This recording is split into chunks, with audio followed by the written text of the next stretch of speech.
किसी ग्रुप जी का कोई उपसमूह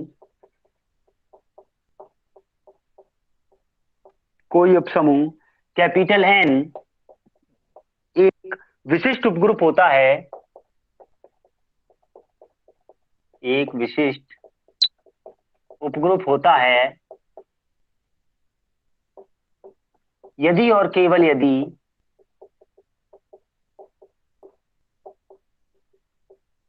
केवल यदि जी में एन के किन्हीं दो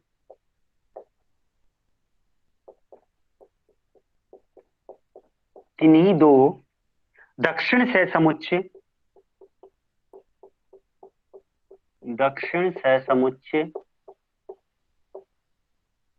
का गुणन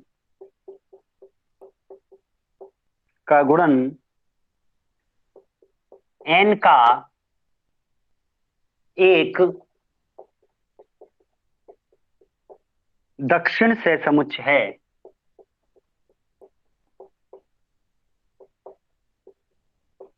ये भी इंपॉर्टेंट लिख लेना, ये 2-3 बार आई है और वैसे भी ये इंपॉर्टेंट है। अच्छा, इसमें दक्षिण की जगह यदि यहाँ पे वाम हो जाएगा तो ये भी वाम हो जाएगा। यहाँ पे आपने कहा कि दो वाम सहसमुच्चयों का गुणन भी एक क्या आ जाए, वाम सहसमुच्चय आ जाए। ठीक है, ये देखो, इसके आधार पर आगे जो नेक्स्ट टॉपिक है विभाग उपग्रुप, वो इसी पर आधारित है, इस प्रॉपर्टी पर आधारित है। तो देखिए, इसमें आपको क्या करना है, मान के चलना है कि एन विशिष्ट उपग्रुप है और क्या सिद्ध कर देना है कि दो दक्षिण सहसमुच्चयों का गुणा करेंगे तो एक दक्षिण सहसमुच्चय ही आएगा, दो अलग अलग दक्षिण सहसमुच्चयों का गुणा करने पर।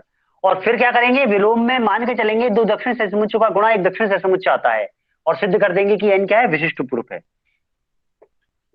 माना कि एन कैपिटल जी का विशिष्ट उपग्रुप है, विशिष्ट उपग्रुप है ना, ये तो हम मान के चले। तथा ए कॉमा बी बिलोंग्स टू जी, दो अवयव ले लिए, क्यों, क्योंकि आपको दो दक्षिण सहसमुच्चय बनाने हैं। के लिए इसके लिए दक्षिण सहसमुच्चय क्या बनेंगे, N A into N B. दो दक्षिण सहसमुच्चयों का आपने गुणा किया, दो दक्षिण सहसमुच्चयों का क्या किया आपने, गुणा किया। अब इसको आप कैसे लिख सकते हो, इसको लिखोगे आप एन और ब्रैकेट में ए एन और बी। ए एन को आपने साथ साथ लिख दिया। अब ए एन क्या था, वाम सहसमुच्चय। और यदि एन विशिष्ट उपग्रुप है तो पिछली थ्योरम में हमने क्या सिद्ध किया है कि जो वाम उपसमुच्चय होता है वो दक्षिण सहसमुच्चय होता है, जो वाम सहसमुच्चय होता है वो क्या होता है, दक्षिण दक्षिण सहसमुच्चय। से यानी होता कि है। ए एन क्या बन जाएगा, एन ए बन जाएगा। क्यों, एन जी में विशिष्ट उपग्रुप है,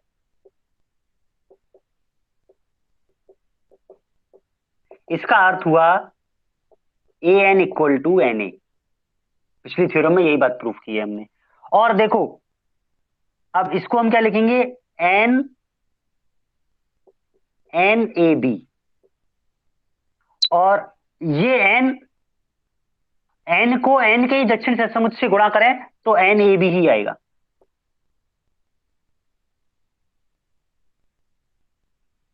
ठीक है, यानी कि दो दक्षिण सहसमुच्चयों का गुणा एक दक्षिण सहसमुच्चय आता है। ए और बी जी के अवयव है तो ए इंटू बी भी जी का अवयव होगा ग्रुप की परिभाषा से, सर। है ना। और ये ध्यान रखना, एन एन एन को एन से ऑपरेट करेंगे तो आपको एन ही मिलेगा, एन के अवयवों को एन के अवयव से ही ऑपरेट करेंगे तो एन ही आएगा। ठीक है, तो विशिष्ट उपग्रुप मान के आपने ये बात प्रूफ कर दी। अब इसका उल्टा करेंगे, मान के चलेंगे कि N A N B equal to N A B होता है और प्रूफ करेंगे कि ये विशिष्ट उपग्रुप है।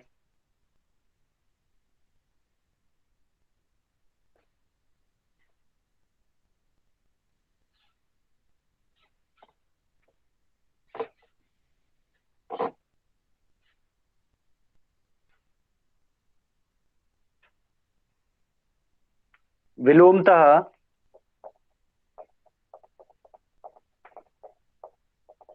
माना कि एन के किन्हीं दो दक्षिण सहसमुच्चयों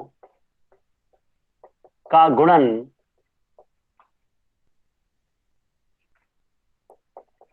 n का g में दक्षिण सहसमुच्चय है।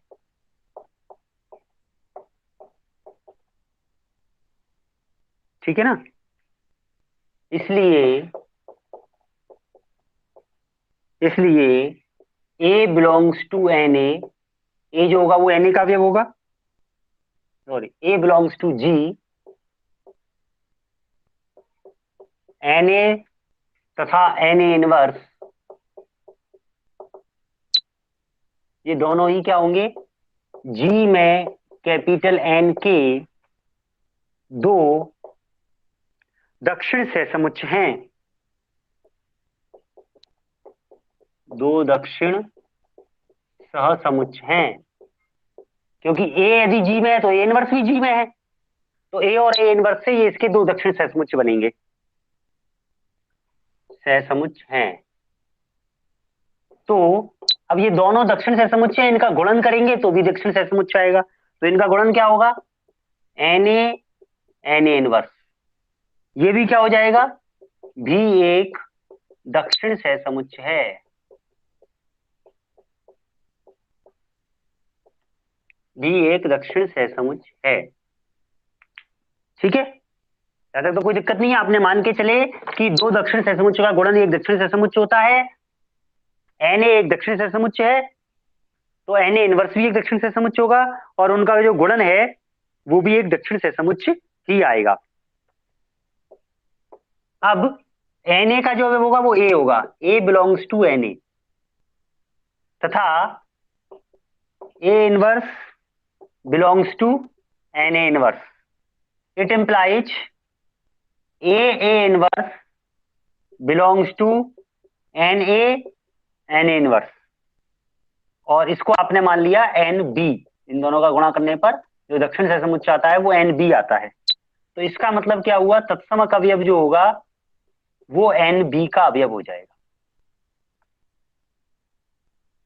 तत्समक अवयव ई जो होगा वो एन बी का क्या होगा, एक अवयव होगा। परंतु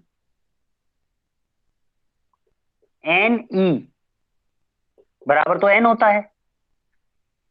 अब देखो तत्समक अवयव कब आएगा किसी दक्षिण सहसमुच्चय में, जब वो ई का ही तत्समक अवयव से ही वो दक्षिण सहसमुच्चय बनाया गया हो। किसी और से बनाएंगे तो ई आए जरूरी नहीं है। तो देखो एन ई बराबर एन होता है हमेशा। तो हम क्या लिख सकते हैं, ग्रुप जी का दक्षिण सहसमुच्चय है। अब देखो जो बात की थी पिछली चित्र में वही बात यहां पे आ गई। एन ई में होगा तत्समक अवयव होगा कि नहीं होगा, एन ई में एन ई बराबर एन होगा, और एन ई में तत्समक अवयव होगा, और एन बी में भी क्या है, तत्समक अवयव है, और ये दोनों ही दक्षिण सहसमुच्चय हैं। अब दो दक्षिण सहसमुच्चय या तो समान होंगे या संयुक्त होंगे, इनमें एक अवयव कॉमन आ गया दोनों में, ई।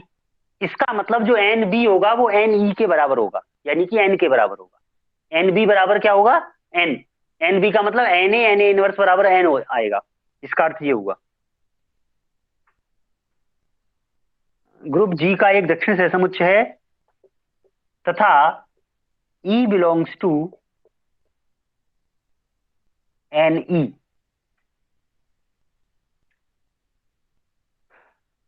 साथ ही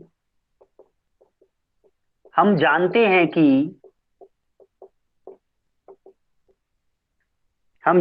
कि किसी भी उपग्रुप के दो दक्षिण सहसमुच्चय या तो असंयुक्त होते हैं या तो असंयुक्त होते हैं या समान होते हैं। अब जो ई है वो इन दोनों में आ रहा है, तो दोनों क्या होंगे, समान होंगे। इट इम्प्लाइज एन बी बराबर एन ई बराबर एन, क्योंकि एन ई की वैल्यू एन के बराबर है। और एन बी क्या है, एन बी है N A inverse equal to N.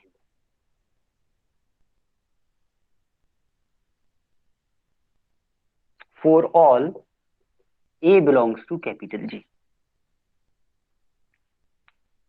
बताओ इसमें कोई डाउट?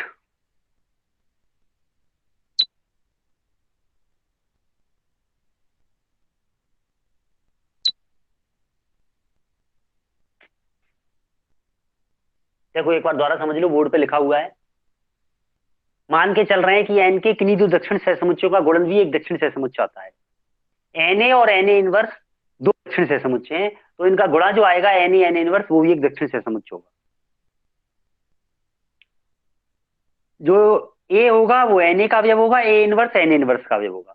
इनका गुणा करने पर एन ए एन इनवर्स में अवयव आएगा A inverse. N A N inverse को आपने एन बी मान लिया शॉर्ट में लिखने के लिए, तो ई जो है वो एन बी का अवयव हो गया। एन ई एन के बराबर होगा, क्योंकि ई को एन से ऑपरेट करोगे तो एन ही आएगा। और इसमें ई होगा, ई बिलोंग्स टू एन ई, ये एक दक्षिण सहसमुच्चय है। अब दो दक्षिण सहसमुच्चय ऐसे हो गए जिनमें एक अवयव कॉमन है। तो दो दक्षिण सहसमुच्चय या तो असंयुक्त होते हैं या फिर समान होते हैं, यही बात होती है। तो ये इनमें एक अवयव समान है, यानी कि असंयुक्त तो है नहीं, यानी कि समान है। तो एन बी और एन ई बराबर हो गए, एन ई बराबर एन है तो एन बी बराबर एन हो गया। और एन बी हमने किसको माना है, N A N A inverse को एन माना है, एन बी माना था। तो N A N A inverse equal to क्या आ गया, एन आ गया।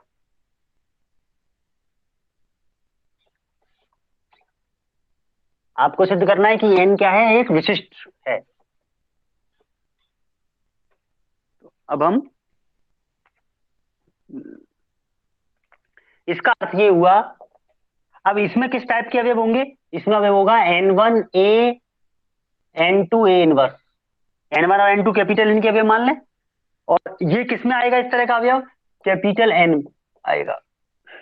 For all A belongs to G, N one N two belongs to capital N. ठीक है ना? देखिए एन ए में किस टाइप के अवयव होंगे, एन वन ए टाइप के। एन ए इनवर्स में कैसे होंगे, N to A inverse type के। और ये सब कैपिटल एन में होंगे, तो बिलोंग्स टू कैपिटल एन। अब हम अपना क्या करें, एन वन इनवर्स से ऑपरेट करते दोनों तरफ। तो ये क्या बन जाएगा, N one inverse N one A N to A inverse belongs to N one inverse capital N. ठीक है?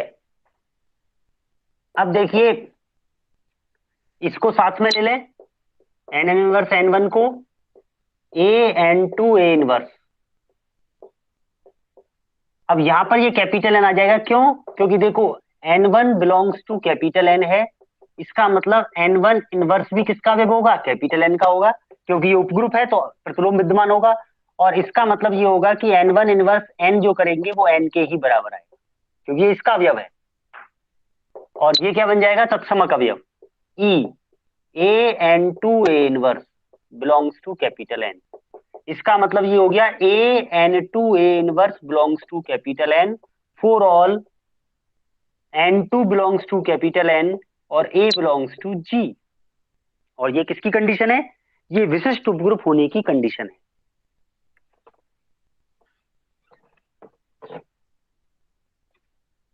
तो हम कह सकते हैं इसका अर्थ क्या हुआ, एन कैपिटल जी में एक विशिष्ट उपग्रुप है।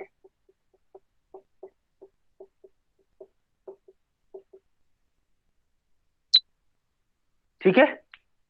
इस तरह से हम इसको प्रूफ कर सकते हैं कि ये दो दक्षिण सहसमुच्चयों का गुणन यदि एक दक्षिण सहसमुच्चय है तो एन क्या होगा, जी में विशिष्ट उपग्रुप होगा।